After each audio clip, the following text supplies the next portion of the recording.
Seja bem-vindo de volta à história de José. Se você não viu as partes anteriores dessa história, vá ver, para você poder entender tudo direitinho. Mas continuando para a gente não perder tempo, a gente no vídeo anterior parou dizendo que José, ele estava diante do faraó e ele levantou uma questão para faraó. Quem será o homem capacitado que o Senhor escolherá para que possa fazer uma reserva de todos os mantimentos para que vocês se preparem para a fome que virá? E lembra que eu falei para vocês no início do vídeo anterior dizendo que quando José ele foi chamado na presença do faraó, ele não foi de qualquer jeito. Ele se barbeou, ele se preparou, mudou as suas vestes, tirou de prisioneiro e foi.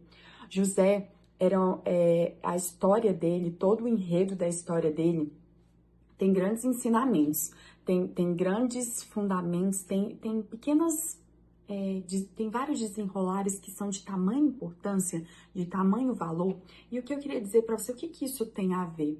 José, ele se preparou e não foi em vão. Sabe aquela pessoa que está preparada para tudo a todo momento? Era José. José estava sempre pronto, fazendo o seu melhor. Então, o fato dele ter se vestido bem, dele ter se barbeado, é porque ele oferecia o seu melhor. Ele estaria ali na presença, uma oportunidade única de estar à presença do faraó, do rei, daquele que governava. Então, ele não podia se apresentar de qualquer jeito. E por isso que ele trocou suas vestes.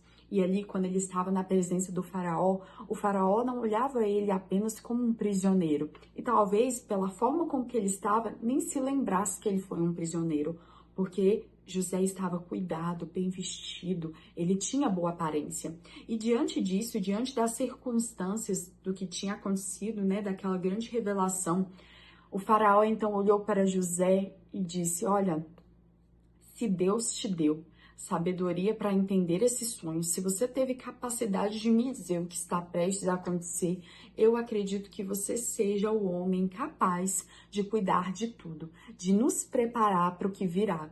E assim, ele nomeou então José, o governador ali que cuidaria dessa parte, que cuidaria das colheitas, das produções, fazendo toda a reserva necessária para o que viria a acontecer, para a fome seca que viria a acontecer. E aí, naquele momento, é como se José fosse coroado ali pelo faraó. Ele foi apresentado ao povo, ele recebeu carros, anéis, que eram do próprio faraó. E eles saíram pelas ruas apresentando José como governador, apresentando ele para que ele pudesse, as pessoas identificassem ele e o trabalho que ele iria fazer com aquele povo.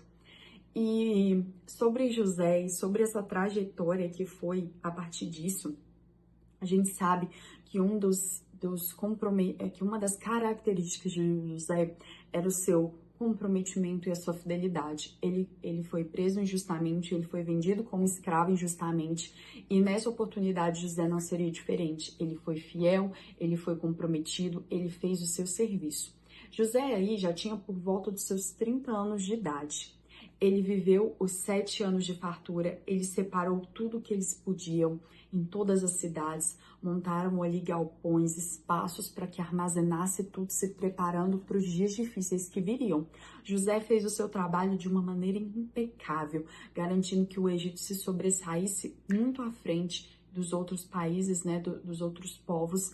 E aí, então, antes que a fome chegasse, José, ele também teve uma esposa, foi dada a ele uma esposa, e antes que a fome chegasse, Deus permitiu com que José tivesse 2 filhos.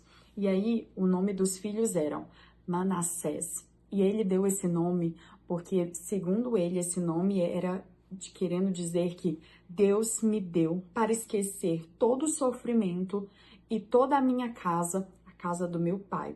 E aí depois ele teve outro filho que foi Efraim. Efraim significava que Deus me fez prosperar na terra onde eu tanto sofri. Então ele teve esses 2 filhos. Passou então o período de tremenda abundância, eles se prepararam como previsto e aí chegou a época da fome. José ele foi escolhido para atender e para fazer a reserva de todo o alimento. Então, quando chegou na época em que veio a fome, em que a seca chegou, em que as pessoas não tinham mais os seus próprios abastecimentos, Elas recorreram ao faraó, e agora o que faremos? O faraó simplesmente disse: sigam as orientações de José, façam conforme José mandar. E assim José, ele continuou cuidando de tudo aquilo, do abastecimento daquelas cidades, daquele povo do Egito, continuou vendendo aqueles alimentos, ele cuidou de toda essa parte. E aí, então, a fome, ela não assolou somente o Egito, ela assolou todo o mundo. E todos ficaram sabendo de que o Egito estava abastecido, tinha alimentos para poder vender. E ali as pessoas então começaram, quando acabou os alimentos que elas tinham em suas terras, elas começaram a viajar até o Egito, pedindo, né, tentando ali comprar alimentos para que não morressem de fome. E aí a pessoa procurada também diante disso também era José. Encerramos essa parte por aqui, mas eu quero te convidar a assistir o próximo vídeo, porque o próximo vídeo conta o encontro entre José e sua família, porque José, apesar de escravo, de prisioneiro e agora governador, ele ainda tinha no seu coração um desejo, que era reencontrar o seu tão amado pai. E aí, você acha que o pai dele ainda estava vivo para esse reencontro? Assista o próximo vídeo que a gente vai ver lá, tá bom? Tchau, tchau!